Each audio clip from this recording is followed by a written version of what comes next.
People at the well. Since the beginning of time, people have depended on water for drinking, for food, for bathing, and for watering their crops.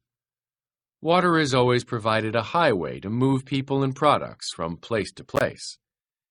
As cities and societies grow, so does their need for water. Today, water is essential in our homes, in industry, and in agriculture. At home, we use water for cleaning, cooking, drinking, flushing toilets, and for bathing. But homes account for only 10% of all the fresh water used. About 21% of the water we use goes to make everything from computers to cars. Water is used in hydroelectric plants to generate electricity, and in petroleum plants to make gas. In factories, water is used to heat things up or cool things down, and to wash away waste. Water vapor, steam, even runs machinery. Water is also an ingredient in many products such as lotions, shampoos, chemicals, and drinks. The remaining 69% of the fresh water we use goes into agriculture. Farms use huge amounts of water for crops and livestock. Look around. Almost everything you see was made using water.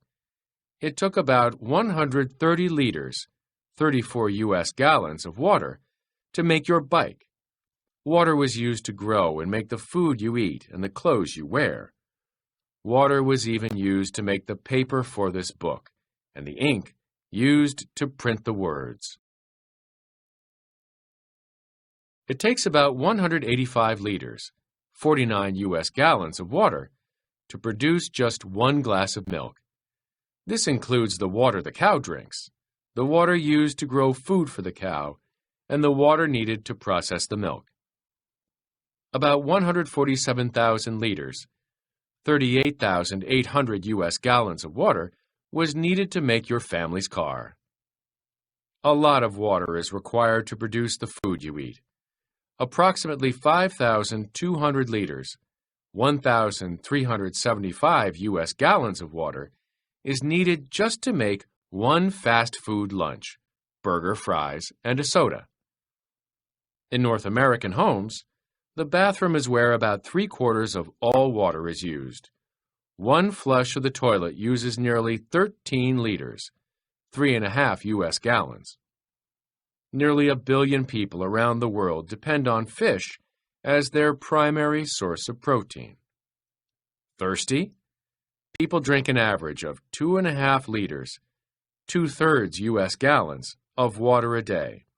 In your lifetime, you will drink the equivalent of a backyard swimming pool full of water.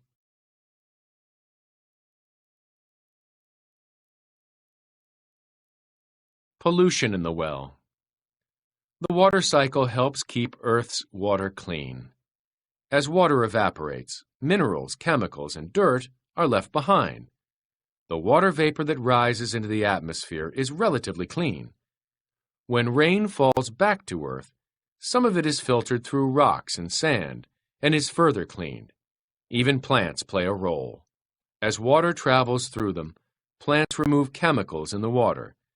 Then they transpire clean water back into the air. But more and more waste from industry, agriculture, and homes is getting into the water. Runoff from backyards, city streets, and farms dumps dirt and chemicals, such as pesticides, fertilizers, and detergents, into lakes, rivers, streams, and ponds.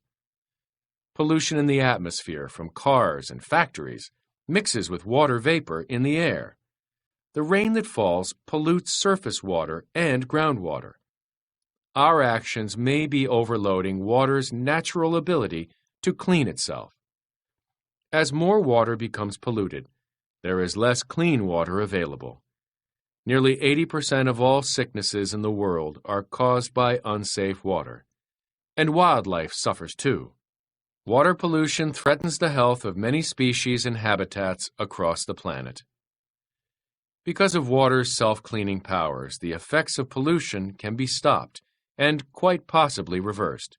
But to do so, we need to reduce the amount of pollution that gets into the water. Water dissolves more things than any other liquid, so in nature, water is never really pure. It almost always has something dissolved in it.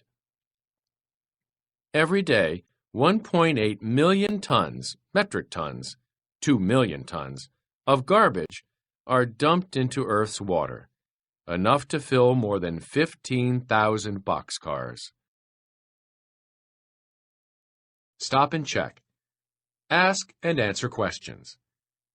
How do people's actions affect the water cycle? Look for details in the text to help you. Wetlands are nature's water treatment plants. They absorb chemicals and filter out pollution and waste. When pollution in the air mixes with rain, it can turn into acid rain or even acid snow. This acid precipitation can fall thousands of kilometers, miles, from the source of the pollution, even reaching remote areas such as the Arctic.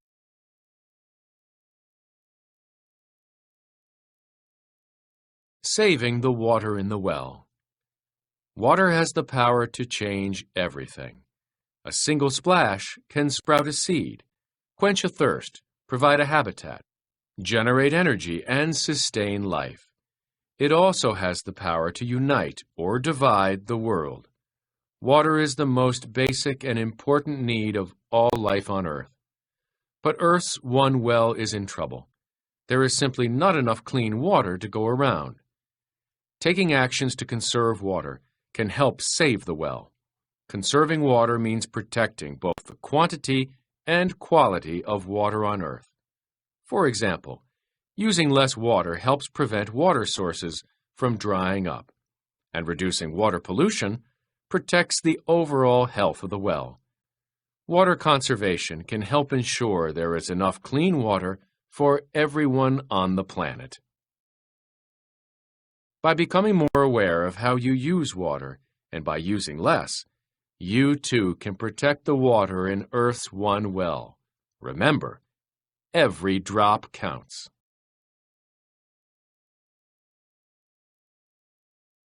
About the author and illustrator. Rochelle Strauss wants her readers to feel they have the power to change the lives of other living things for the better. That is why she is dedicated to writing, teaching, and consulting about the environment and natural history. Rochelle, who lives in Toronto, Canada, has worked as an educator and planner on national and international projects, and her award-winning books have been published around the world.